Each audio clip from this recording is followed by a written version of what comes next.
এই যে অবশেষে পেঁয়াজ, রসুন, আদা, পেঁয়াজ পেস্ট, আদার পেস্ট এগুলা গোস্তে আর পোলার কোনোটাই মিক্স করছি।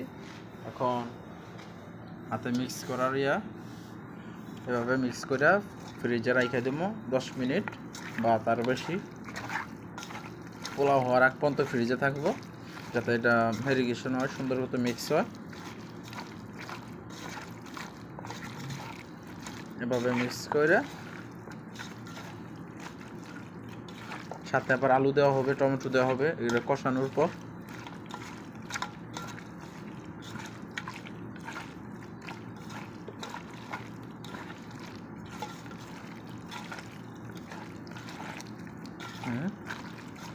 মরিচের পরিমাণ একটু বেশি হয়েছে, যে আমি জাল খাই দেখা মরিচ দিছি। আর এটা চুলায় বসাই দেবো। এখন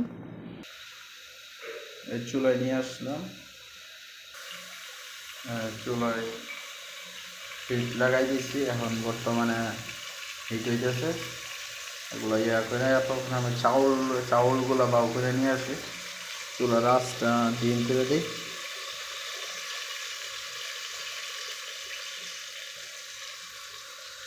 ডিম করে দিলাম আঁচটা। মশলাগুলো একটু নাইড়ে দিতে হইব যাতে ভাজা হয়ে যায়। পেঁয়াজটা হালকা লাল হয়ে আসলে এখানে চাউল দিয়ে দিব, 1/2 কিলো চাউল।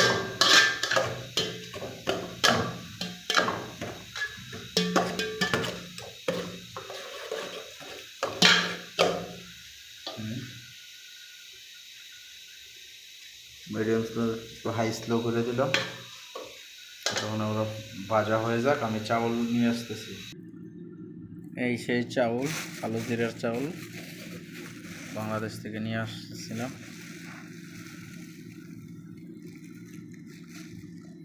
তো আজকে সৌদি আরব ন্যাশনাল ডে, এই উপলক্ষে ভাবতেছি পোলাও গরুর গোস্ত।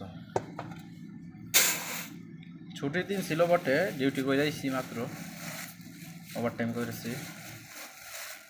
1 পট 1/2 কিলো,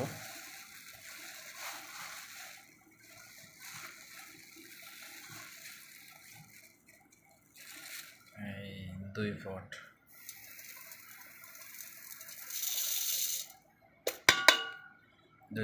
2 পটের মাঝে আবার মাইপা পানি দিতে হইব 4 পট।